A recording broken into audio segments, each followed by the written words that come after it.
Hey everybody, welcome back to another story with the Universal Design Project. Tabitha Lookabill is going to share her story with us today.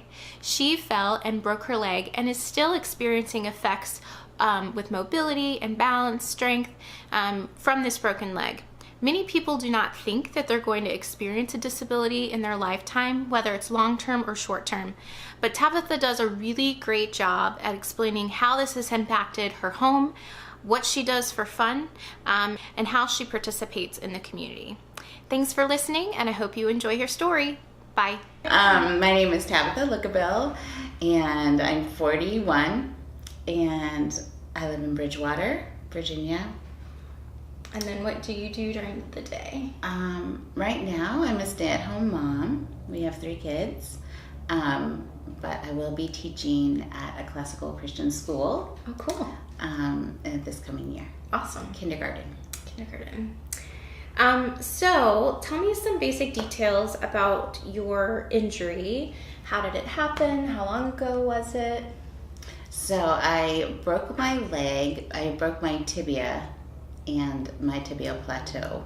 I broke it in September of 2017, so last year.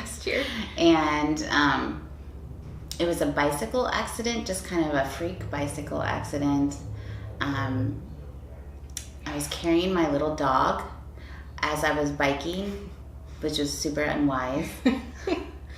And you felt like you had the skills, right? You felt like you could do it. I had this.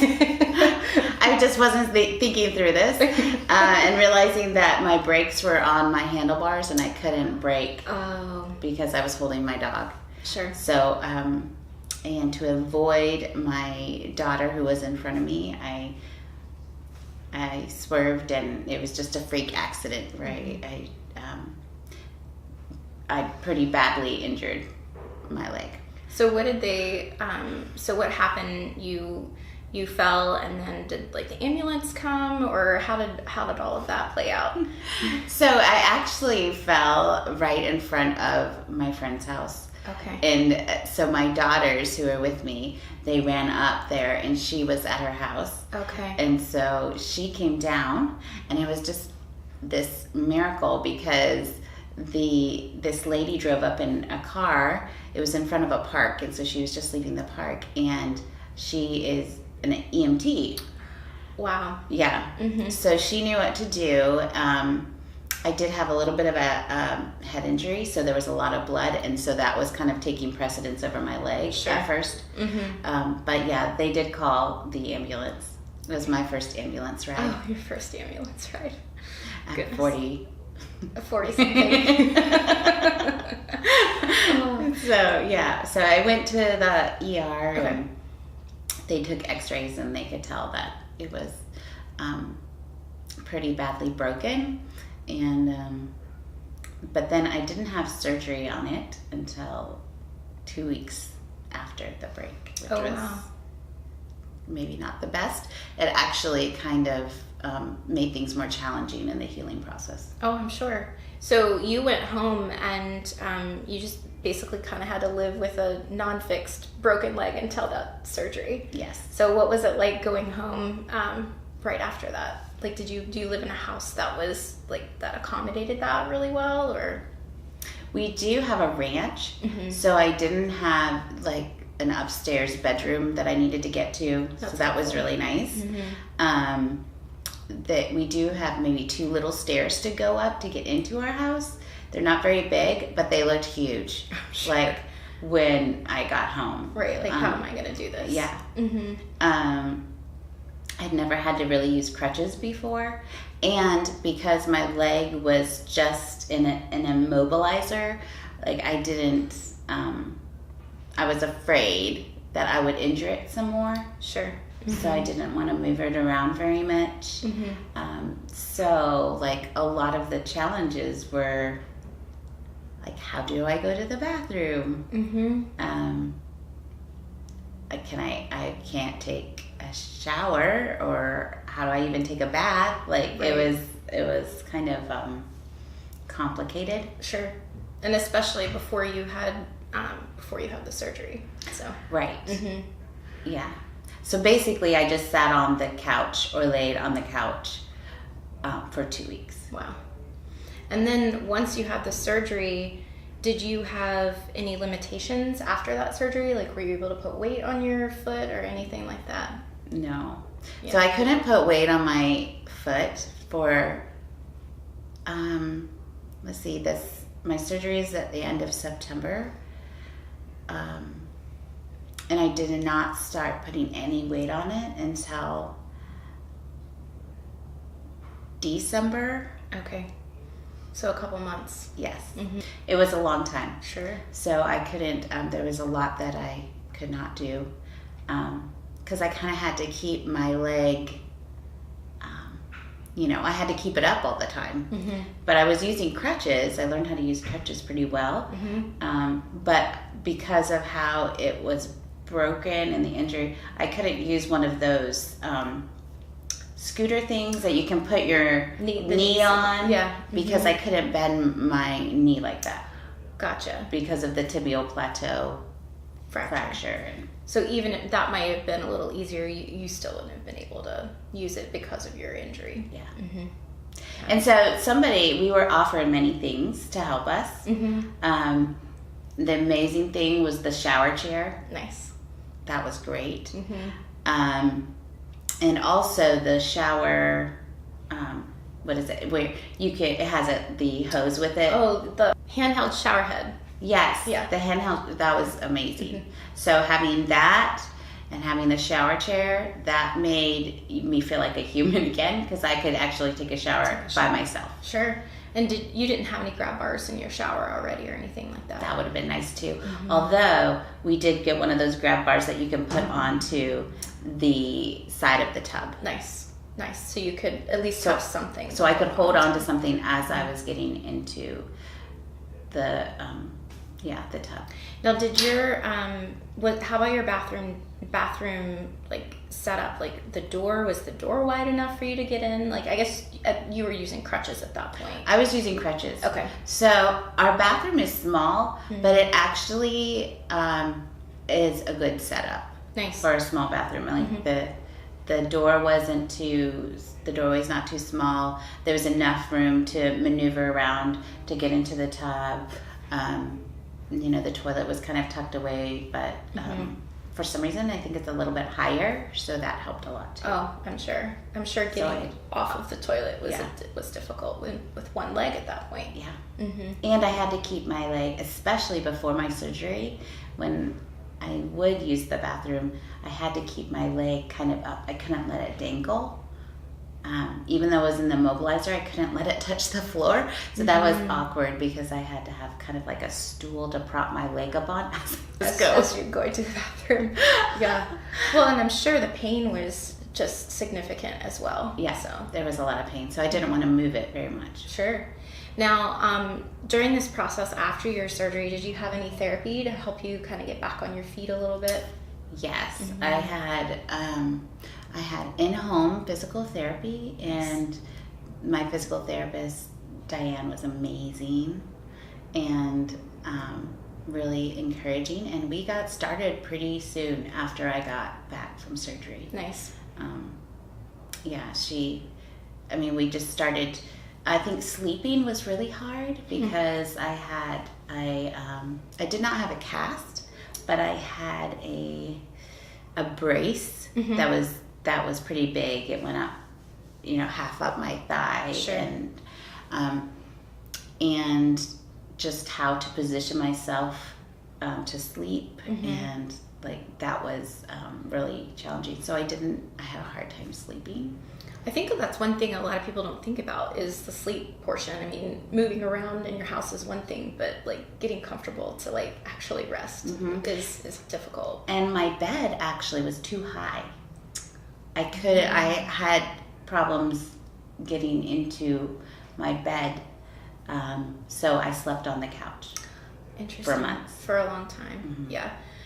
Well, even shorter people like us, we can kind of jump in there. But when you have like a mobility issue like that, I'm sure it was hard, to jump in there. So. Yeah, Our bed is actually lower now. Oh, yeah, because we changed of that. it. Yeah. Because of that. So, was there anything else, like doing any other tasks around your home that were really difficult, like that the therapist kind of had to help you problem solve while you were like non-weight bearing during this time? Well, so I felt a little bit homebound at the beginning, and I was a little bit afraid because I didn't know how to maneuver just those 2 steps going in and out of my house. Sure. The couple times I had to go to a doctor's appointment or something like that, coming into the house, I was dreading it because I didn't know how to go in, and so I would have to have someone open the door for me, and then I'd have to turn around, sit myself down as carefully as I could on the floor, and scoop myself back into the house, and then have somebody help me up. It was so stressful. Sure. So then my physical therapist, she showed me how to go up the stairs, up those 2 steps backwards on my crutches, and it was amazing. Like, it just opened the world again. Oh, I'm sure. To be able to feel like, oh yeah, I can go in and out just fine. To be confident in that. Yeah. So that was a big thing. I just had to sit around a lot. I'm sure. Yeah. It would have been nice to be able to use a wheelchair in my house, I think, but our house is too little. And so we did rearrange the furniture some. But there's only so many ways you can rearrange it in a little house. In a small house. Well, and plus, with crutches, your hands are occupied. Yes. It's not like you could easily carry things around and get from place to place. Did you have any, did you figure out any, tips for figuring out moving things from location to location, or did you just not move things from location to location? I was basically served. Well, with your 3 children. It was really, it was a nice time to just be. Sure. I didn't really ever figure out little tricks. Yeah. Because you are, other than putting things in a bag and kind of trying to carry it with me, but that was really awkward too. Sure. I did change my purse to, across, putting it over and across little purse. So I could be hands-free. Yeah. Well, and your laundry's in your basement, right? So you weren't... Actually, no, that's right. It is in your... It's in our kitchen, but I still wasn't able to do laundry. To do it. Because that still requires, me kind of somehow propping myself up to be able to change the clothes from here to up here. So I didn't do the laundry. You didn't do the laundry. I can fold laundry sitting on the couch. And you could teach your kids to do laundry at that time. So as things progressed, as I was more and more able to do things, one of the things that was helpful too in the kitchen is having a bar stool. So I was able to sit on a bar stool and cut things up. Nice. Or, kind of prep food. But then I would have to, I use my crutches pretty much all the time. So I would have to have people bring me stuff to cut up. To help out with some of that stuff. So I was more of a helper and not the cook. Right. Yeah. And also I think that our kitchen, even though it's small, it's one wall and a little bit over here, but it was actually very open. There was no island to get in the way. There was nothing that was in the way of me using my crutches in my kitchen. So that was really nice. I didn't realize actually how easy our kitchen is. Until you had that. That makes sense. So you talked a little bit about some of the changes that you made to your home. In the future, if you could have a home that met your needs, what would you change after having this experience?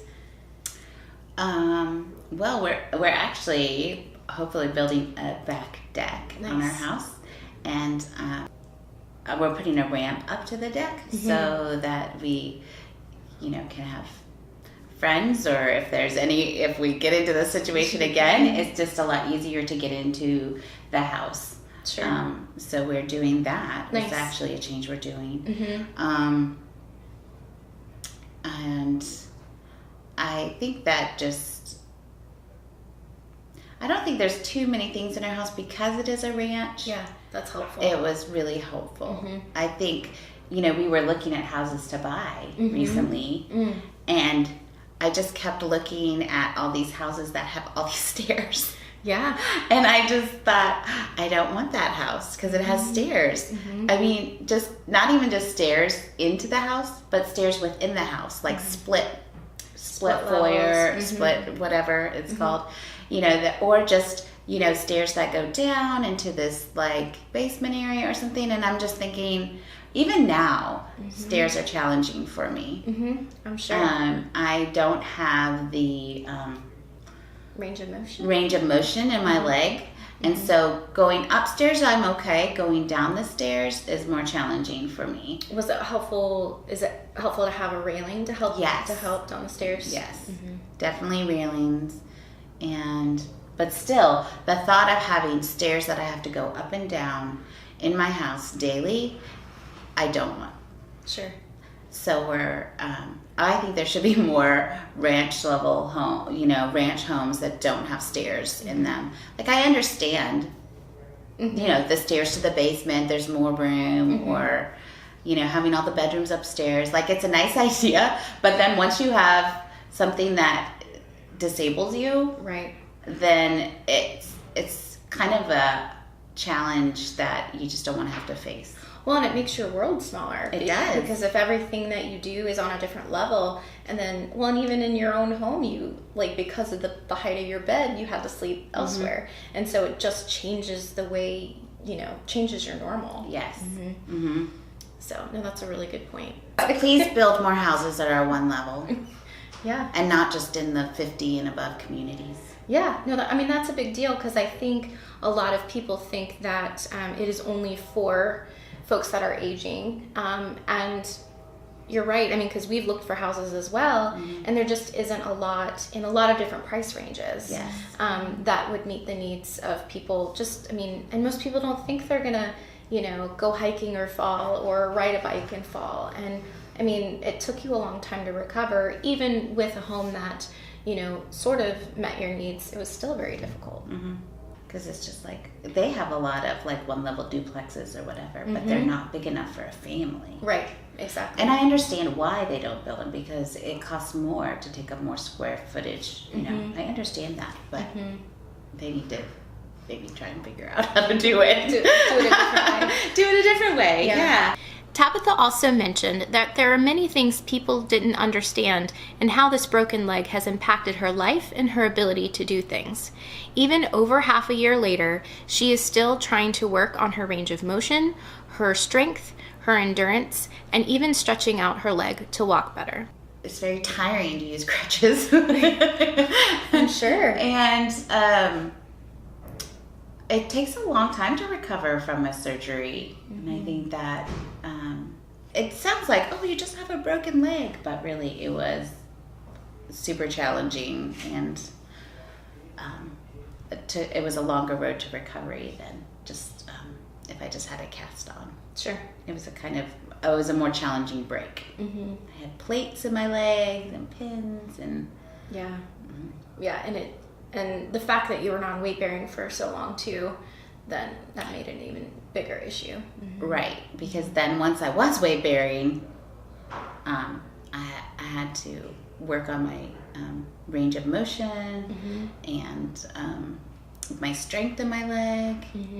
And feel comfortable actually putting weight on it again. Because after months of being like, no, be careful. And then it was like, no, put it down. It's okay now. Yeah. So, and that the problem that I had for not having that 2 weeks between when I broke it and when I had my surgery, I didn't realize that I was supposed to keep my ankle up. Okay. And so wearing a tennis shoe or something like that would have kept it up, but I didn't know. I hadn't been informed of that. And so because of that, my tendons or whatever that are in my ankle kind of shortened or something. And in the back of your ankle. So I had to work on getting, so I had a Barbie foot. like a pointy foot. And I had to work on putting my heel down and stretching all of that in the back of your calf and all of that. Was your right leg? Okay. So there was no option for driving. No. So what did you I guess you just relied on others for transportation? I did. And we had a great community of people who surrounded us and took care of us. And our church community was amazing. And we had meals delivered to us for months. That's awesome. It was laundry. I had friends who came and picked up my laundry and would take it home to their house and do it and fold it and bring it back. Wow. Amazing. So how has this impacted how you do things in the community for leisure or recreation, just even being social with other folks? Well, I haven't been able to run yet. I don't know if I'm going to get there. It's just hard to think about. And walking and hiking are a lot more challenging now. Just like taking a walk, like going to the park or whatever, it's just a lot more challenging for me. Sure. Especially with kids. Also, like, I'm going to be teaching kindergarten, and I've been a teacher before I took a break and had my kids, and I'm a very much like get down on their level teacher, and I don't think I can quite do that now because I can't really squat. I don't have the range of motion to be able to squat now. Sure. So there's just things that I think about that I feel like I'm limited now, and that's hard for me. Even just I love to do flower gardening, and even gardening is challenging because it's all low. It's all on the ground. Slow, and so weeding, like I have to figure out a way. I just have to approach things a little bit differently because it's just not.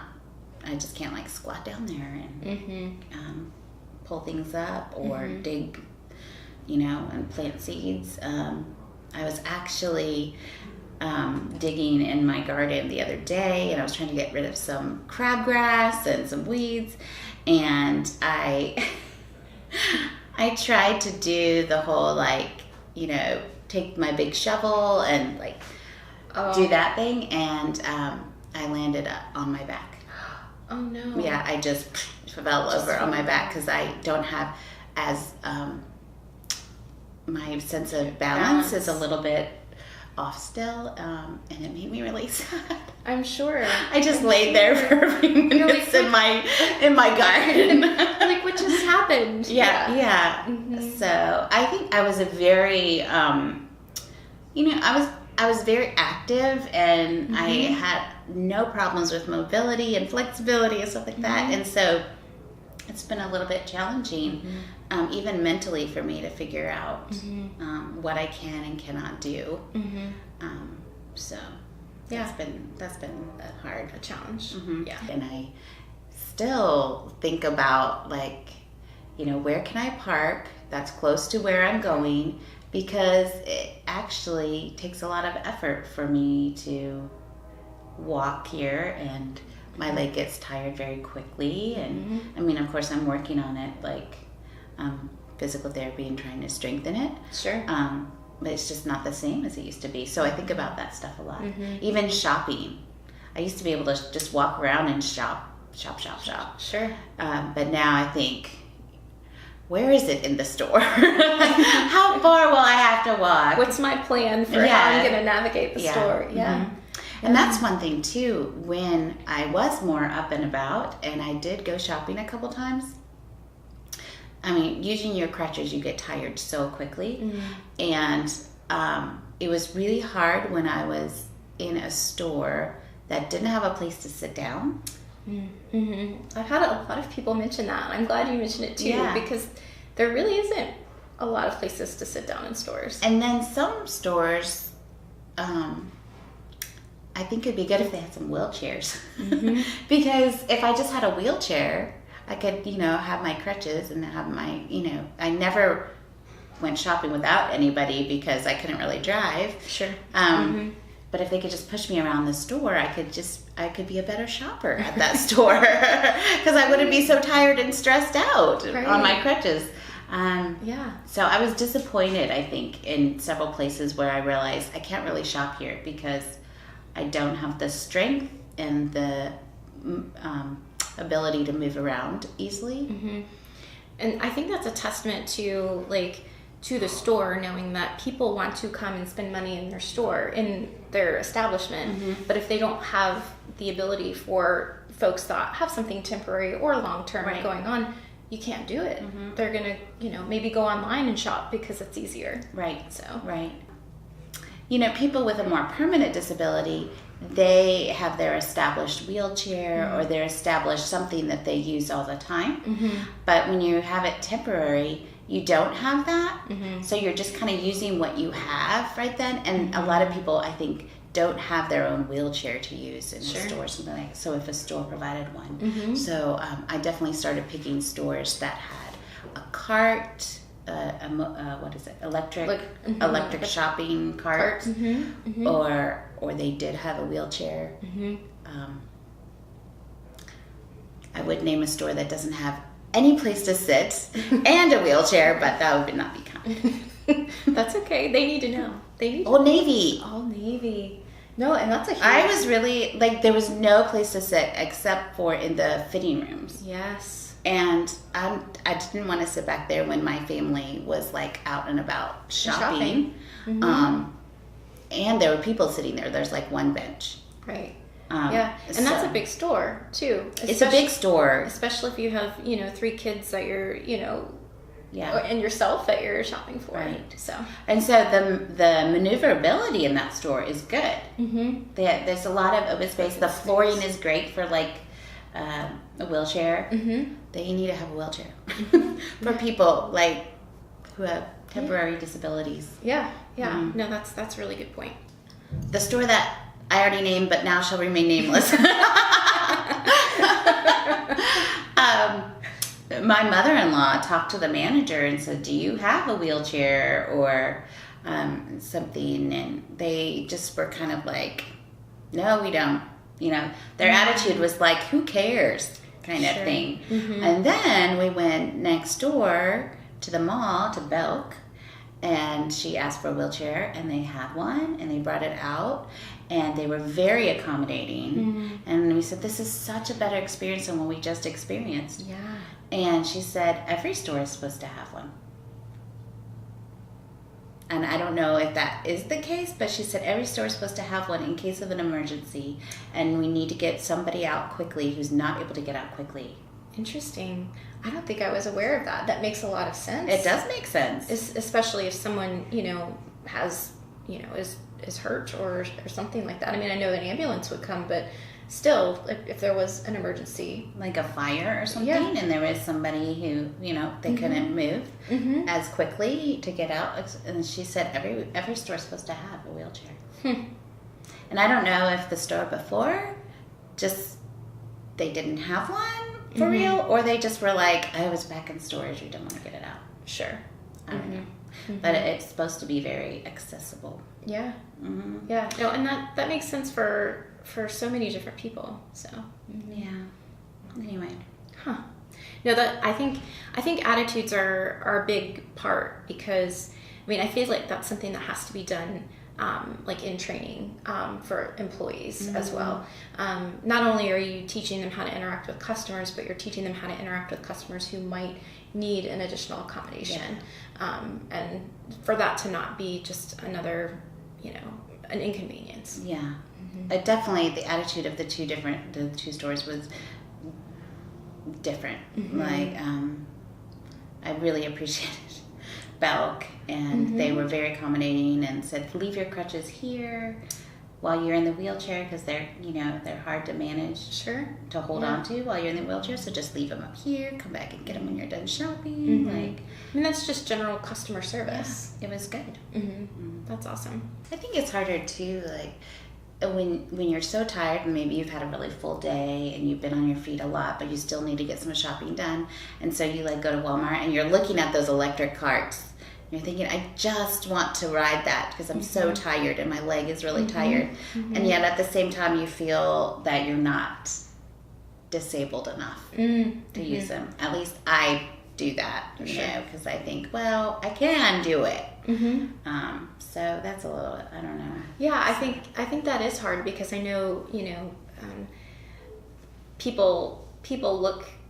I feel like people have like a keen eye for like, do they really need that, you know, piece of equipment or not? And I think that's what's important for people to understand is there are a lot of people in our community that, you know, have stuff like your injury is now invisible basically because you're not using your crutches, but it still has an impact on your life. And if you went ahead and used that, you know, cart, then you probably would feel, you know, physically better, but it's that emotional, like mental hurdle of, well, you know, are people judging me? Yeah, exactly. And there were definitely times where I was starting to get better and I was working a lot on my walking and my leg, and so I could do it, but I knew that I'd be going into a store and I would be tired, and so I would take my brace with me and I would put it on my leg even though I didn't need my brace anymore, just so people could see that I did have an injury, so it was okay for me to use this cart.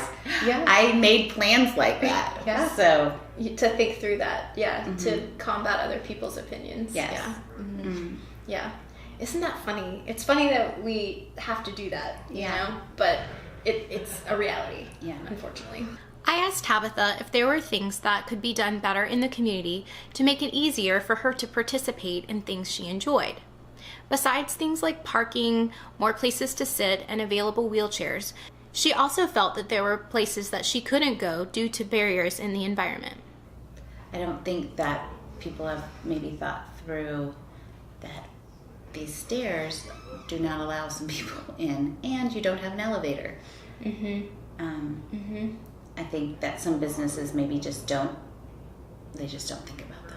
Like the layout of the building or how people are going to get from one place to another. And I'm sure bathrooms, like even just being like knowing where bathrooms are and knowing like that you can easily get to them without having to search around for them. Yeah. And then there's some stores that it's hard to maneuver because things are too tight in the store. And so you choose not to go to that store because you know you can't. Like even with crutches, it's a little bit hard. And then with a wheelchair, it'd be even more difficult to be able to maneuver through the things that they have in the store. And I mean, I think we even went, before I broke my leg, we went to kind of like a barn sale. Do you remember that? Yes. And they did have a ramp up to the second floor, which was really good. Yeah.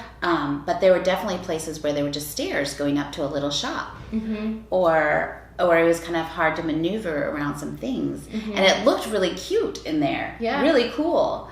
But challenging for somebody who had a disability. I don't know if I would have been able to do that sale very well if I had been on crutches or in a wheelchair. Well, even in that bottom level too. Gravel. There was gravel, and then it was an old barn, so they had the old barn floor, and so they had areas that were raised or areas that had like divots in the floor. And I mean, it gives it that rustic feel, but for people that, you know, want to come visit and can't navigate that very uneven terrain, that's difficult. Yeah.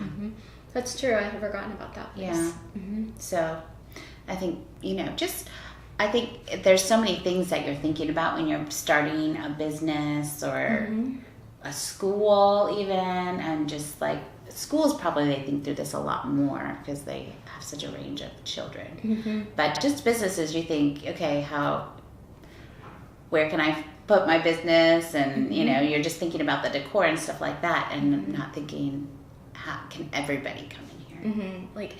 And I think you brought up a good point earlier about, you know, people, you know, whether short-term or long-term, they want to spend their money in an establishment and they're not going to come if they can't get in or it's difficult for them to get in. And so... and I know Scott and I've had this conversation before where businesses think, well, we don't see many people come into our business that have a disability. And like, well, you don't see them because there's something about your location, or something that doesn't allow them to come or is more frustrating for them to come. Yes. And so having people just be more aware of some of those things that can be changed, I think, is helpful. Mm-hmm.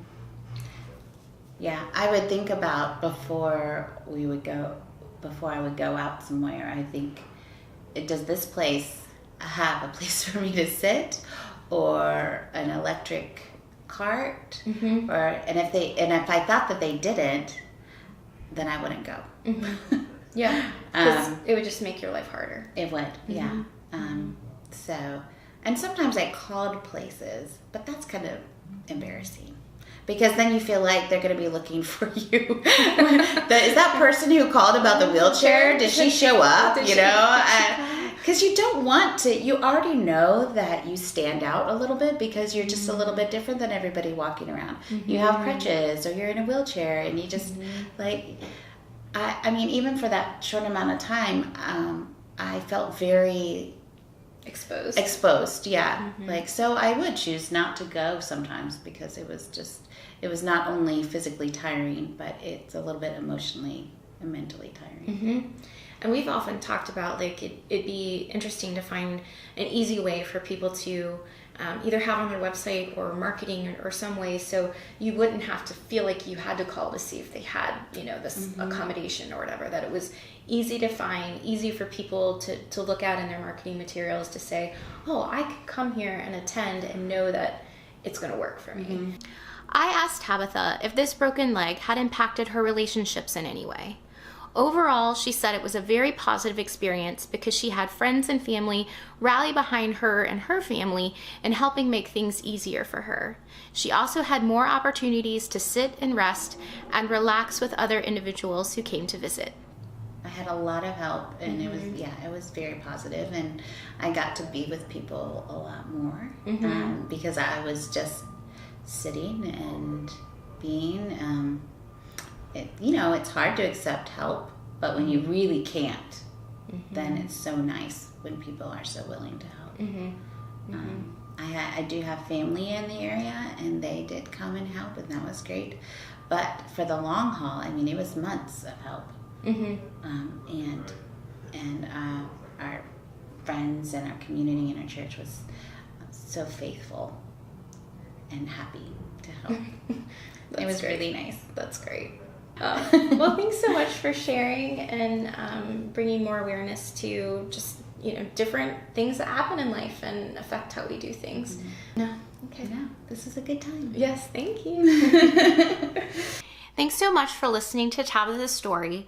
I hope you learned a lot about what it means to have a seemingly small broken leg, and how that has impacted her within her home, how she takes care of her family, and how she participates in the community.